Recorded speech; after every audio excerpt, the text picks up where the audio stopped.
Commander Zek Thor stood on the bridge of his warship and looked at the stars. He had fought in more battles than he could count. His claws had torn through enemies on 100 different worlds. The Valrani were the greatest warriors in the galaxy, and Zek Thor was one of their best. He felt no fear. Fear was for weak species, not for the Valrani. The war against the Devourers had been going badly. These creatures ate everything in their path. They destroyed colonies and turned green worlds into dead rocks. The Galactic Council had called for help from every species. Most had sent their warriors. Some had sent ships. A few had done nothing at all. Then the humans came. Zek Thor had never heard of humans before. Their planet was called Earth, somewhere far away in a quiet part of the galaxy. They had only just learned how to travel faster than light. They were new to space, new to war between the stars. When Zek Thor heard they were sending soldiers, he laughed. What could these newcomers do against the Devourers? The human fleet arrived 3 days later. Their ships looked strange to Zek Thor. They had no elegant curves like Valrani vessels. They were all sharp angles and thick armor. They looked like flying boxes, ugly and simple. The humans clearly did not understand proper warship design. Admiral Kate Morrison commanded the human fleet. She was an older female with gray hair cut very short. Her eyes were blue and cold, always watching, always thinking. She came aboard Zek Thor's ship for the planning meeting. She wore a simple uniform with no decoration except for her rank badges. She did not smile when they met. "Commander Zek Thor," she said, holding out her hand. "Thank you for having us." Zek Thor took her hand carefully. Human hands were so soft, so weak. He could crush her bones without trying. "Admiral Morrison, your timing is good. We attacked the Devourer forces on Thresh 4 in 2 days. Morrison nodded. She spread a holographic map on the table. "Tell me about the enemy numbers." "Intelligence reports say about 3,000 Devourers," Zek Thor explained. "We have 800 Valrani warriors. How many soldiers did you bring?" 200. Zek Thor tried not to show his disappointment. "Only 200? That was nothing, I see. Well, every blade helps." A young human male stepped forward. He wore the uniform of a lieutenant and had short brown hair and friendly eyes. "Lieutenant Dan Hayes, sir. I lead the ground forces. We're ready to fight." Zek Thor looked at Dan Hayes. The human was tall for his species but still shorter than Zek Thor. He had no natural weapons, no claws, no armor on his skin. He looked soft, breakable. "You have fought the Devourers before?" "No, sir. This will be our first time. The Devourers are not like other enemies. They do not feel fear. They do not retreat. They only consume. Many warriors panic when they first see them." Dan Hayes smiled. Zek Thor found that smile strange. How could anyone smile before battle? "We'll do our best, Commander." Zek Thor decided to place the humans in the rear positions. They could guard supplies and evacuate wounded. That was suitable work for inexperienced troops. He did not want to see 200 humans die in their first real battle. That would be wasteful. The meeting continued for another hour. Admiral Morrison asked good questions about the terrain and the enemy tactics. She seemed intelligent, at least. But intelligence was not enough against the Devourers. You needed strength and speed and the will to keep fighting when everything around you was dying. After the meeting, Zek Thor watched the humans return to their ship. They walked with confidence, joking with each other. They did not seem afraid. That worried him more than if they had been scared. Fear kept you alive. Fear made you careful. These humans did not understand what was coming. That night, Zek Thor visited the human camp on the planet's surface. He wanted to see how they prepared for battle. The Valrani spent the night before combat in meditation, focusing their minds and bodies. They sharpened their weapons and checked their armor. They spoke to their ancestors and asked for strength. The humans were playing cards. Zek Thor stood at the edge of their camp and watched in confusion. Groups of soldiers sat around small fires, dealing cards and laughing. Some cleaned their weapons, but they did it while talking and joking. Others ate or wrote in small books. One female soldier was reading what looked like a novel. "A novel before battle." Dan Hayes saw him and walked over. "Commander, want to join us? We're playing poker." "What is poker?" "It's a card game." "A gambling game, really?" "Want me to teach you?" Zek Thor shook his head. "You should be preparing for battle." Dan looked around at his soldiers. "We are prepared, sir." "Weapons are clean, gear is ready, everyone knows the plan. Now we relax. The Devourers come tomorrow. You could die." Dan's smile faded a little. "Yes, sir, we could. That's why we're relaxing. No point in spending your last night worried, right? Zekthor did not understand these humans at all. He left their camp feeling more concerned than before. They were not taking this seriously. They would panic tomorrow when they saw the Devourers. He made a note to keep extra medics near the human positions. The next morning came too quickly. The Valrani took their positions on the high ground overlooking the main approach to the colony. The colony itself held 20,000 civilians from 3 different species. If the Devourers broke through, everyone would die. Zekthor placed his best warriors at the front. He put the humans far behind, near the colony walls. Let them guard the civilians. At least they could do that without getting killed. The sun rose slowly over Thresh 4. The sky was orange and purple, beautiful in its way. Zekthor stood at the highest point and scanned the horizon with his enhanced vision. Nothing moved yet.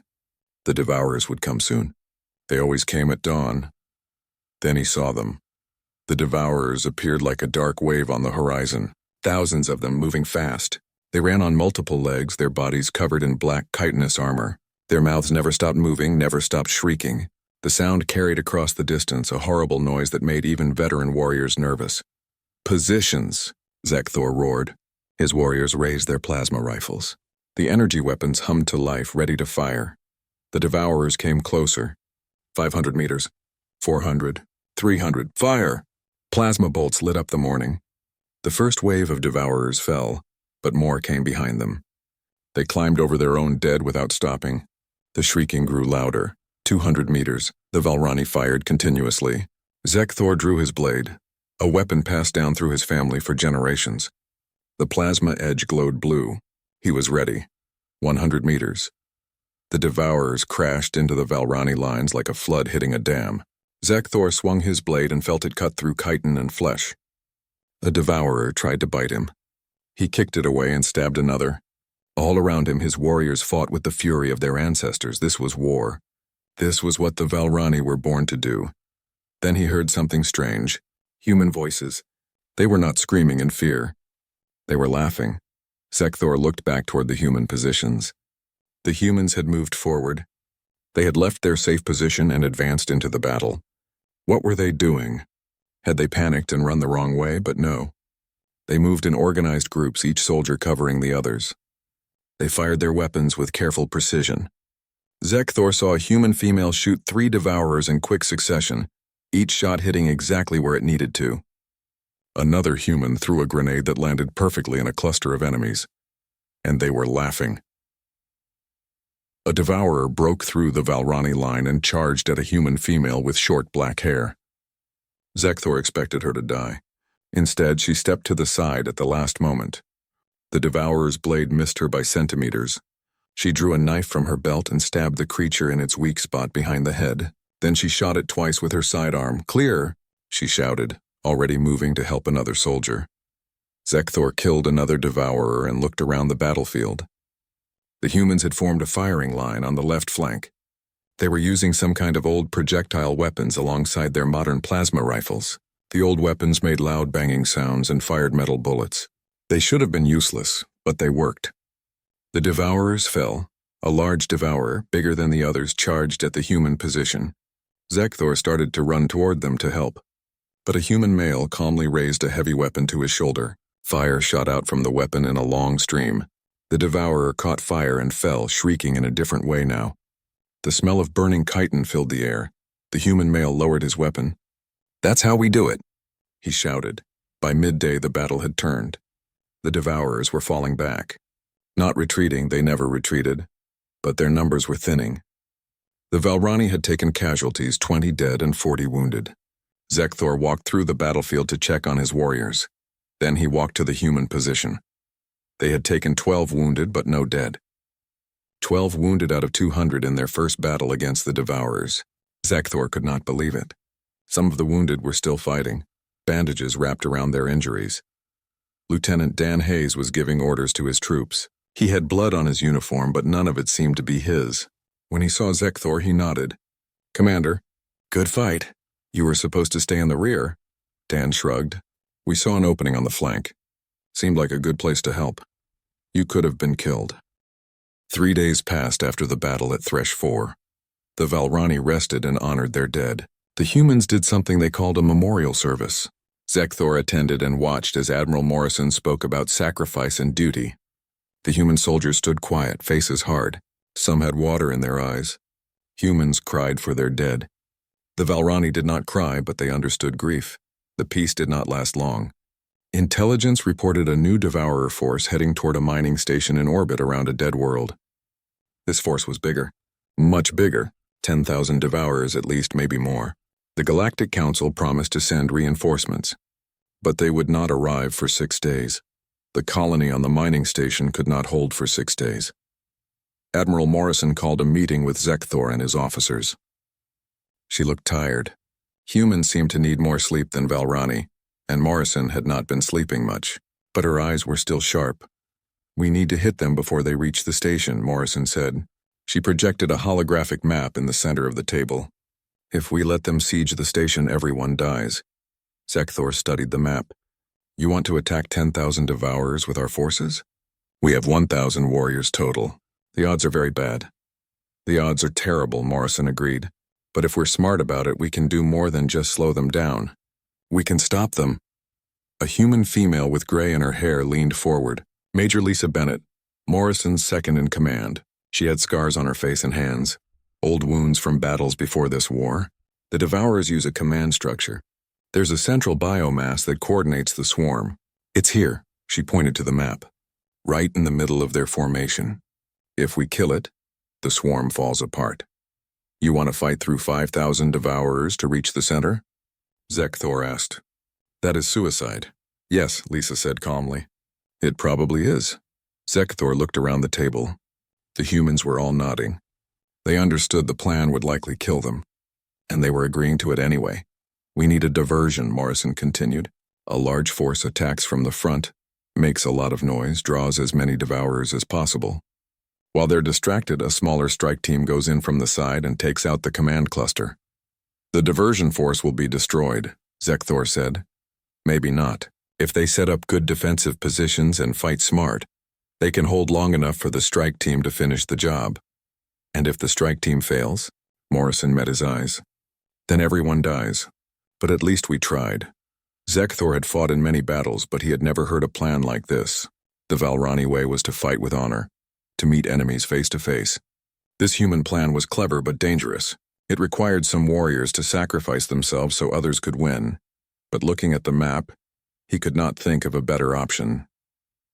I will lead the Valrani forces with your diversion, Zekthor said finally.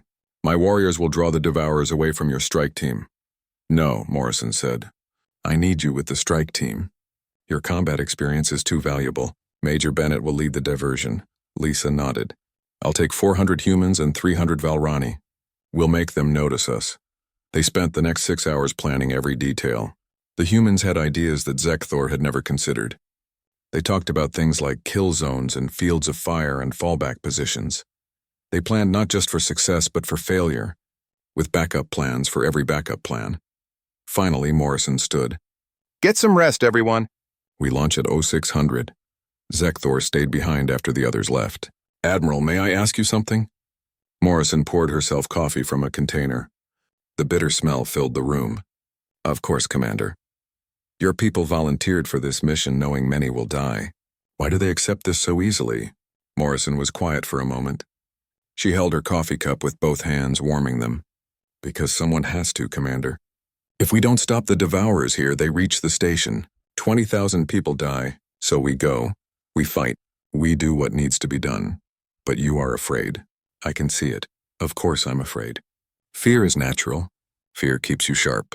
But we don't let fear make our decisions for us. She took a drink of her coffee. On Earth, we have a saying.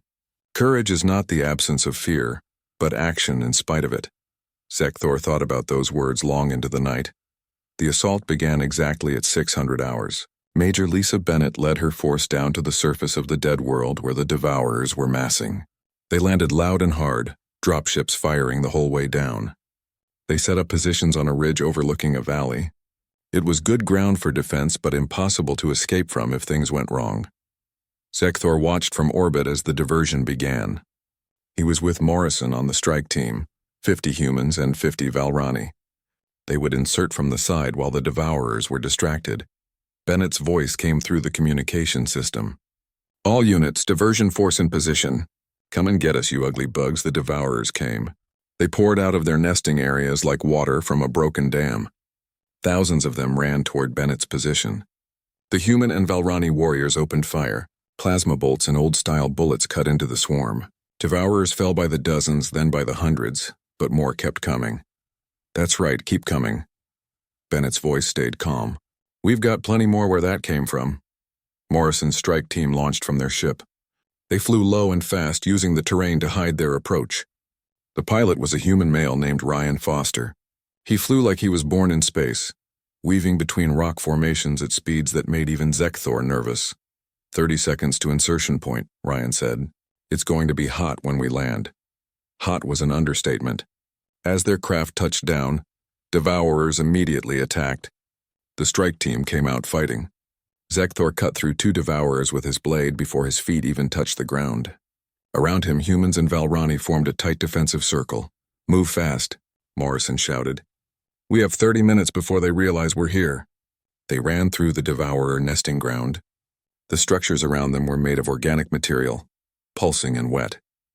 The smell was terrible, but the team kept moving, following Morrison's navigation. She had studied the devourer biology and knew where the command cluster would be.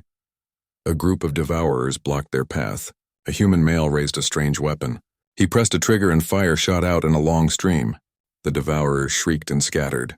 The fire stuck to them, burning through their armor. "Flamethrower," the human explained to Zekthor. "Sometimes old weapons are the best weapons." They fought deeper into the nesting ground. The devourers were starting to realize something was wrong. More of them appeared, attacking from all sides. A human female named Nicole Price led the rear guard. She fired her weapon in short, controlled bursts, never wasting ammunition. When a devourer got too close, she used a knife. When her knife broke, she picked up a piece of metal from the ground and used that. The human refused to stop. Finally, they reached the command cluster. It was huge, 20 meters tall and pulsing with bioelectric energy. Smaller devourers surrounded it, protecting it. These ones were different, bigger and faster than normal devourers. "Set the charges," Morrison ordered. She pulled explosives from her pack and started attaching them to the cluster. Other humans did the same. Zekthor and the Valrani warriors formed a defensive line, keeping the Guardian Devourers away from Morrison. "How long?" Zekthor shouted. 2 minutes. 2 minutes seemed like forever. The Guardian Devourers kept coming. One of them caught a Valrani warrior and tore him apart. A human male named Kevin Ross took a blade through his leg. He fell, crying out in pain. Another human, Jake Sullivan, grabbed Kevin without hesitation. He picked up his wounded comrade and kept fighting with one hand, carrying Kevin with the other. "I've got you," Jake said. "Not leaving you here. Charges set," Morrison called. 30 seconds, run!" They ran back the way they came. The devourers chased them, hundreds of them now. The corridor was narrow. There was not enough room for everyone to run side by side. Some humans turned around and ran backward, firing at the pursuing devourers to buy time for the others. 20 seconds. A human female tripped and fell. 2 soldiers stopped to help her up. Precious seconds lost. The devourers got closer. 15 seconds. Zekthor could see the exit ahead. Daylight. Safety. But the devourers were right behind them now. He could hear their shrieking, feel their breath. 10 seconds. The humans started singing. Zekthor could not understand the words, but the melody was haunting and defiant. They sang as they ran, sang as they fired their weapons, sang as death chased them through the darkness. 5 seconds. They burst out of the nesting ground into the open air. Their transport ship was waiting, engines already running. They jumped aboard. Humans pulling Valrani up, Valrani pulling humans up. No one was left behind. 3 seconds, the transport lifted off. Through the open door, Zekthor saw the nesting ground behind them. Devourers poured out, chasing them. 1 second. The explosion lit up the dead world like a new sun. The command cluster and everything within 100 meters simply vanished. The shockwave knocked devourers flat. The bioelectric discharge fried thousands more. On the ridge where Major Bennett's diversion force fought, the effect was immediate. The devourers stopped their organized attack. They started fighting each other, confused and leaderless. The war continued for another month. Zekthor fought beside the humans in 12 more battles. Each battle taught him something new about these strange beings from Earth. They were nothing like what he expected when he first met them. They were something far more dangerous and far more valuable. The first thing he learned was that humans never stopped adapting. After every battle, they studied what went wrong and what went right. Then they changed their tactics. A young human female named Melissa Clark worked as an engineer. She took Valrani plasma rifles and modified them to fire faster. The modifications made the rifles burn out after extended use, but they hit much harder. Why make them break faster? Zekthor asked her one day. Melissa looked up from her work. Her hands were covered in grease and she had a smudge on her cheek. If a fight lasts long enough for these rifles to burn out, we're probably already dead, Commander. Better to hit hard and win fast. The logic was sound, even if it went against everything the Valrani believed about weapon maintenance. But it worked. In the next battle, the modified rifles cut through Devourer armor much more effectively. The second thing Zekthor learned was that humans had a strange approach to losses. The Valrani mourned every fallen warrior. Each death was a tragedy, but humans seemed to think about death differently. They accepted that people would die and planned for it. Commander Steve Martinez led one of the human battalions. He was older than most human soldiers, with gray in his beard and lines around his eyes. During a planning session, he proposed an assault that would save many Valrani lives but would definitely cost 50 human lives. Zekthor protested. We cannot sacrifice 50 warriors for this. Steve looked at him calmly. If we don't do this, we lose 500 Valrani and 200 humans. The math is simple, Commander. 50 lives to save 650 lives. It's not a good choice, but it's the right choice. Zekthor wanted to argue, but he could not find fault with the logic. The humans had been making these kinds of choices for their entire history. They were used to losing people. They were used to the terrible mathematics of war. The third thing he learned was that humans told stories. Every evening they gathered around fires or in mess halls and shared tales. Zekthor started joining them, curious about what they talked about. Sergeant Rachel Kim told a story about her grandmother who lived through something called World War II. Her city was bombed every night for months, but the people refused to leave. They kept going to work, kept living their lives even as bombs fell around them. My grandmother said the worst thing you could do was give up, Rachel explained. So they didn't. They just kept going. Lieutenant Brandon Cole spoke about a battle called Stalingrad. Two armies fought over a single city for months in the freezing cold. Millions died, but neither side would surrender. Humans are stubborn, Brandon said with a grim smile. When we decide something matters, we don't quit. Ever. Captain Jennifer Moore described an ancient battle at a place called Thermopylae. 300 warriors held a narrow pass against an army of thousands. They knew they would die. They chose to fight anyway. It bought time, Jennifer said. That's all it was supposed to do. Buy time for others to prepare. And it worked. Zekthor began to understand something important. Humans had always been at war. Not just against other species, but against each other. Against nature, against extinction itself. War was not something they learned. It was something they were born knowing. Your species has always fought, Zekthor said to Jennifer one night. She nodded. Since the beginning. We've nearly destroyed ourselves more times than I can count. But we're still here. We're good at surviving, Commander. Really good. The fourth thing Zekthor learned was that humans had a sense of humor that emerged most strongly in terrible situations. When supplies ran low and the Devourers attacked in overwhelming numbers, humans made jokes. When their weapons malfunctioned and their armor failed, they laughed. During one particularly bad battle, their position was surrounded. Ammunition was running low. The Devourers kept coming in waves. A human private named Alex Turner looked at the situation, looked at Zekthor and said, "Well, this is not ideal." Then he drew a combat knife and charged into the enemy. He was screaming and laughing at the same time. Other humans followed him. They fought with knives and broken equipment and their bare hands if they had to. And they won. Somehow they won. Afterward, Zekthor asked Alex why he charged. Alex shrugged. Someone had to. Figured it might as well be me. That simple answer contained so much that Zekthor was still trying to understand. But the moment everything changed, the moment Zekthor truly felt dread for the first time, came during the assault on Hive Omega. Hive Omega was the primary devourer nesting site. It was built inside a moon, a massive organic structure that held millions of devourers.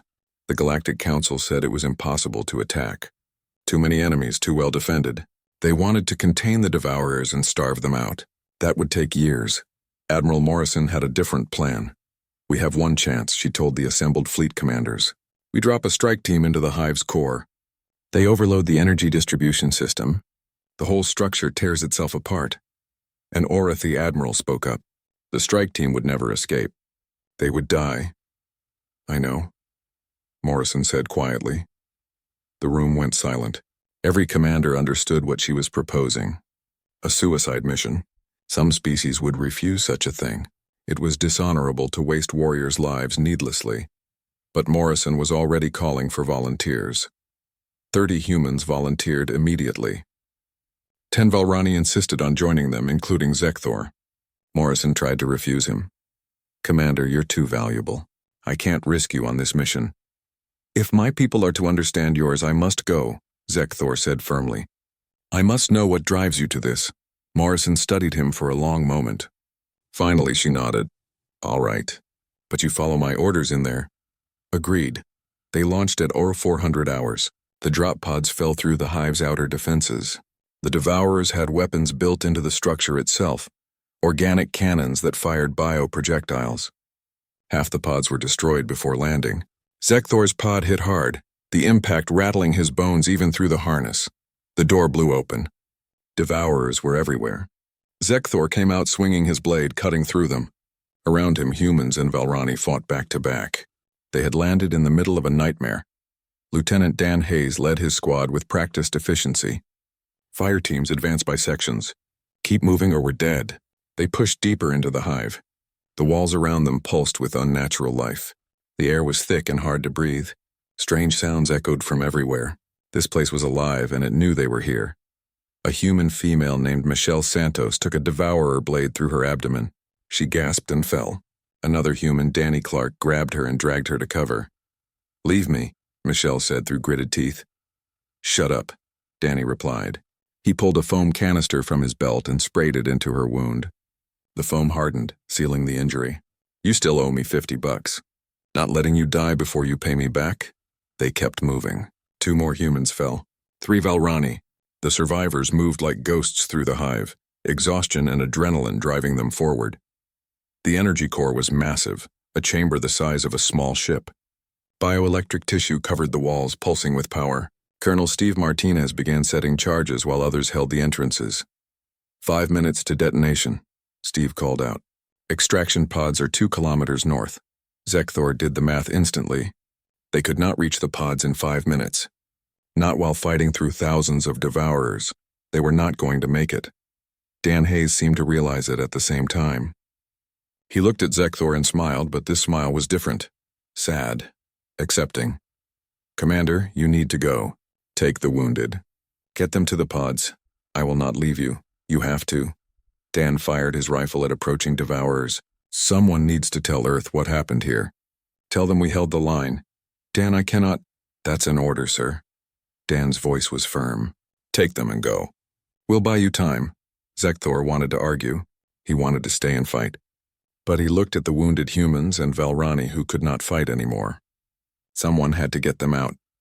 He grabbed 2 wounded humans and 1 Valrani. Another Valrani warrior grabbed 2 more wounded. Together they ran for the extraction pods. Behind them the sounds of battle continued. Plasma fire, explosions, human voices shouting orders and encouragement and singing. The humans were singing again. Zekthor ran faster than he ever had. The wounded were heavy, but he did not slow down. The other Valrani warrior kept pace. They reached the extraction pods with 30 seconds to spare. Zekthor threw the wounded inside and jumped in himself. "Launch," he shouted. The pod shot upward through the Hive structure. Zekthor looked back through the small viewport. He could see the chamber where Dan Hayes and the others still fought. There were so few of them now, but they had not stopped fighting. The explosion came just as the pod cleared the Hive's outer shell. The entire moon structure shuddered. Then it began to collapse inward. Bioelectric energy discharged in massive arcs. The Hive was dying, and 37 warriors died with it. Zekthor watched the moon break apart. He tried to remember every face. The transport ship was quiet on the journey back to the fleet. Zekthor sat in the cargo bay with the wounded. Nobody spoke. The humans who could move helped treat those who could not. They wrapped bandages, gave medicine, held hands. The Valrani did what they could to help, but they felt useless. This was a human moment, a human grief. Gary Peters died before they reached the fleet. His wounds were too severe. A human medic named Sophie Green tried everything she could, but it was not enough. Gary's last words were about home. He wanted to see Earth one more time. He wanted to see his family. He died with Sophie holding his hand, telling him he was brave, telling him it would be okay. The humans wrapped his body in a sheet. They would give him proper honors later. For now, they just had to keep going. When the transport docked with the fleet, Admiral Morrison was waiting. She looked at the survivors as they came out. Her face showed no emotion, but her eyes told a different story. She counted heads. She saw who was missing. "Report," she said quietly. Zekthor stepped forward. The mission was successful. Hive Omega is destroyed. The Devourer threat is eliminated. He paused. We lost 37 warriors, 30 humans and 7 Valrani. Gary Peters died during transport. Morrison closed her eyes for a brief moment. Then she opened them and looked at her surviving soldiers. You did well. All of you. Get to medical. That's an order. The wounded humans limped away. Morrison turned to Zekthor. Come with me, Commander. They walked in silence through the corridors of the human flagship. Other humans stopped and saluted when Morrison passed. She nodded to each one but did not speak. Finally, they reached her office. She poured 2 glasses of something amber-colored from a bottle. Whiskey, she said, handing one to Zekthor. Human alcohol. Very strong. Zekthor took the glass. He drank. The liquid burned going down, but it was not unpleasant. Morrison drank her entire glass in one motion. Then she sat down heavily in her chair. 30 of my people, she said quietly. 30 sons and daughters who will never go home. They saved millions of lives, I know. That's what makes it bearable. Not good, never good, just bearable. Zekthor had never seen Morrison like this. She always seemed strong, always in control. Now she looked tired and old and sad. Admiral, may I ask you something? Go ahead. Why do humans do this? You know the cost. You know people will die, yet you send them anyway. How do you live with that? Morrison poured another glass of whiskey. She stared at it for a long moment. Because someone has to make these decisions, Commander. Someone has to look at the terrible options and choose the least terrible one. That's what command means. You carry the weight of every decision, every death for the rest of your life. But how do you choose? How do you decide who lives and who dies? You don't, not really. You make the plan that gives everyone the best chance. Then you ask for volunteers. And they come. They always come. She took a drink. Do you know what the hardest part is? It's not sending them to die. It's knowing they trust you. They believe you're making the right choice. And you have to live with the possibility that maybe you're wrong. Zekthor thought about Dan Hayes and his easy smile. About Steve Martinez and his calm acceptance. About Gary Peters dying while talking about home. They trusted you, Zekthor said. And you were not wrong. The hive is destroyed. The war is over. Morrison nodded slowly. Yes, but that doesn't make it hurt less. They sat in silence for a while. Outside the window, stars moved past slowly. The galaxy looked peaceful from here. Beautiful. It was easy to forget that war and death existed in such beauty. I need to write letters, Morrison said finally. To the families. They deserve to know how their children died. That they were brave. That they mattered. Zekthor left her alone with that task. He walked through the ship, observing the humans. They were preparing for the journey home. Some were excited. Others were quiet. All of them carried the weight of what they had done and who they had lost. He found himself in the ship's memorial room. Humans had created a wall with names on it. Every human who died in the war had their name carved into this wall. Zekthor read them slowly. So many names. So many lives ended. A human male stood nearby, also reading the names. He was older, with gray hair and deep lines on his face. He wore a uniform but no rank insignia. Did you know any of them? The human asked. I fought beside many. I knew Dan Hayes best. He was a good warrior. Dan was my nephew. The human touched Dan's name on the wall. His mother, my sister, asked me to watch over him. I failed. You are not responsible for his death. Maybe not. But I still feel it. The human looked at Zekthor. My name is Greg Hayes. I'm a chaplain. That means I help soldiers with spiritual matters. The Valrani have no priests. We have warriors and we have elders. Nothing else, Greg smiled slightly. Different cultures handle death differently. Humans need someone to talk to about it, someone who can help them understand loss. How do you understand something like this? We don't, not really. We just learn to live with it. We remember them. We tell their stories. We make sure their sacrifice meant something. Zekthor looked at the wall of names again. I will remember them. That's all we can do. The next few days were busy. The Galactic Council declared victory over the Devourers. Messages came from dozens of worlds thanking the warriors who fought. There would be ceremonies and medals and speeches. Politicians would talk about sacrifice and duty. None of it would bring back the dead. The human fleet prepared to return to Earth. Admiral Morrison invited Zekthor to the final memorial service. It was held in the largest cargo bay, with all the human soldiers gathered. The bay was decorated with simple cloth banners representing Earth and the various human military units. Morrison stood at the front and spoke about each person who died. She did not just read names. She told stories. She talked about Gary Peters, who wanted to be a teacher, about Michelle Santos, who loved to paint, about Dan Hayes, who made everyone laugh even in the worst situations. She spoke for over an hour, giving each fallen warrior their moment. The humans listened in silence. Some cried. Others stood rigid, holding back emotion. But they all listened. At the end, Morrison said something that stuck with Zekthor. We did not ask for this war. We did not want to send our children to die. But when the call came, when people needed help, we answered. Because that's what humans do. We show up, we fight. We protect those who cannot protect themselves. Not because we're the strongest or the smartest, but because we refuse to quit. We refuse to let evil win without a fight. She paused and looked at all the assembled soldiers. You are the best of humanity. You represent everything good about our species. You faced nightmare and fear and death, and you did not break. You held the line.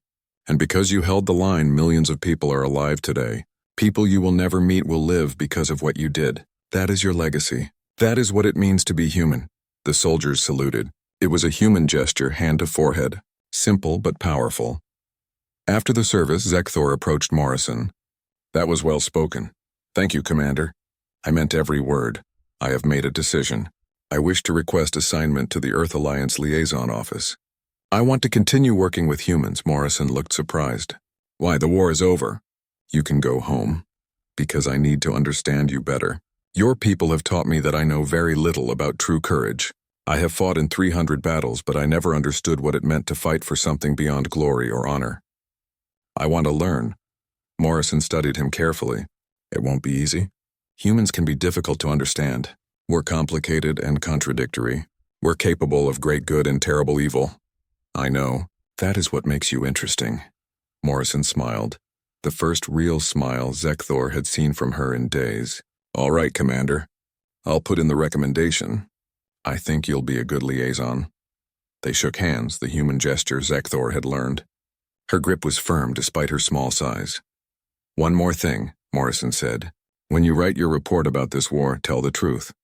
Don't make us sound like heroes. We're not heroes. We're just people who did what needed doing. I will tell the truth. But I think you are wrong about one thing. What's that? Heroes are not people without fear. Heroes are people who act despite fear. By that definition, every human I fought beside was a hero. Morrison's eyes grew wet. She blinked quickly and looked away. Thank you, Commander. That means more than you know. The human fleet departed 2 days later. Zekthor stood on his ship and watched them go. Their ships were still ugly, still simple and functional. But now he saw them differently. He saw the strength in that simplicity. The purpose in that function. The humans were going home. Some would stay in service. Others would return to normal life, carrying memories of war with them. They would try to forget, but they never would. War changed everyone who experienced it. Zekthor returned to the Valrani Empire briefly to file his reports and request transfer. His superiors did not understand why he wanted to work with humans. The Valrani were the greatest warriors. Why learn from others? But they approved his request. Zekthor had earned respect through his service. If he wanted to study humans, they would allow it. Before leaving for his new assignment, Zekthor visited the Valrani Hall of Eo. 5 years passed. Zekthor worked as the Valrani liaison to the Earth Alliance. He spent time on Earth itself, meeting humans from all walks of life. He visited their cities and their farms. He learned their languages and customs. He tried their foods, some of which were strange, but most were good. He even tried something called ice cream, which was cold and sweet and made no logical sense but tasted wonderful. But most importantly, he watched how humans lived when they were not at war. They were peaceful people, he discovered. They did not want to fight. They wanted to build and create and explore. They made art and music. They told stories. They fell in love and raised families. They worked ordinary jobs and complained about ordinary problems. War had not made them warriors. War had interrupted their lives. And when it was over, they returned to being regular people as quickly as possible. That confused Zekthor at first. The Valrani were always warriors. It was their identity, their purpose. But humans could be warriors when needed and then set it aside when the need passed. They carried war with them as a skill, not as a way of life. He visited many of the soldiers he had fought beside. Some were doing well. Others struggled with memories of what they had experienced. Humans called it trauma, the mind's way of processing terrible things. They had doctors who specialized in helping with this. Another thing that surprised Zekthor: the Valrani simply endured their memories. Humans tried to heal from them. Sophie Green, the medic who had tried to save Gary Peters, was working at a hospital now. She saved lives every day in a different way. When Zekthor visited her, she showed him around the facility. "This is better," she said. "During the war, I could only save some people. Here, I save most people. The odds are better. Do you think about the war? Every day. Especially the ones I couldn't save. Gary wasn't the only one. There were others," she paused. "But I can't change the past. I can only try to do better in the present." Alex Turner, the soldier who had charged with a knife when ammunition ran low, owned a small restaurant now. He cooked food and served customers and seemed happy. When Zekthor visited, Alex made him try something called a hamburger. "This is good," Zekthor admitted. "Right? Best food in the galaxy." Alex laughed. "You know what the funny thing is? During the war, I thought I'd die. I was sure of it. So when I survived, I decided to do something I actually enjoyed. Turns out I love cooking. You do not miss the fighting?" Alex's smile faded a little. "No, I did my part. That was enough. Let someone else handle the next war." But not everyone adjusted well. Jake Sullivan, who had carried the wounded Kevin Ross out of danger, struggled. He drank too much. He had nightmares. He found it hard to hold a job. Zekthor visited him several times, trying to understand. "I keep seeing them," Jake said one night. They sat in his small apartment. "The Devourers. My friends who died. I close my eyes and I'm back there. The humans have doctors who can help with this, I know. I've tried. It helps some. But you don't forget, Commander. You never forget." Zekthor had no answers for Jake. The Valrani did not have this problem. They honored their dead and moved forward. But humans seemed to carry their dead with them, a weight that never fully lifted. The galaxy settled into peace. Trade routes reopened. New colonies were established. The Devourer threat became history, a story parents told children about the time when monsters were real. But new threats always emerged. Pirates attacked shipping lanes. Border disputes flared into violence. A rogue artificial intelligence threatened a mining sector. Each time the Galactic Council debated what to do, and each time someone eventually suggested calling the humans always came. Zekthor watched this pattern repeat. The humans did not want to fight. They complained about the cost and the risk. But when the call came, they answered. They sent ships and soldiers. They did what needed to be done. Then they went home. One day, Zekthor received a message from Admiral Morrison. She had retired from active service but still worked as an advisor. She wanted to meet him at a place on Earth called Arlington. He traveled there, curious. Arlington was a cemetery. Row after row of white stones marked graves. Thousands of them. Tens of thousands. Morrison stood among the graves, looking at one in particular. "My son is buried here," she said when Zekthor approached. "He died in a war before I ever met you. Different enemy, same story. I am sorry for your loss." "Thank you, but that's not why I brought you here. I wanted to show you something." She gestured at all the graves. Every person buried here died in service to others. Some in wars, some in peace, All of them answered when called. This is just one cemetery, Commander. There are others. Many others. Humans have been dying for each other since we learned to stand upright. Why show me this? Because you asked me once why humans fight the way we do. This is the answer. We fight because we remember those who fought before us. We fight because we know the cost of not fighting. And we fight because we refuse to let their sacrifices be meaningless. Morrison walked along the rows of graves, touching some of the stones gently. People ask me if war is worth it. If the cost is too high, I tell them I don't know. I'm not wise enough to answer that. But I know that when evil rises, someone has to stand against it. And I know that humans have always been willing to be that someone, not because we're special, not because we're chosen, but because we're here and we can help, and that's reason enough. Zekthor stood among the graves and felt the weight of human history pressing down. These stones represented more than death. They represented choice. Every person here had chosen to risk their life for others. The Valrani honor warriors, Zekthor said quietly. But we honor them for their strength and skill. You honor yours for their sacrifice. Yes, because strength fades, skill can be learned. But sacrifice, true sacrifice, that's eternal. That changes the world.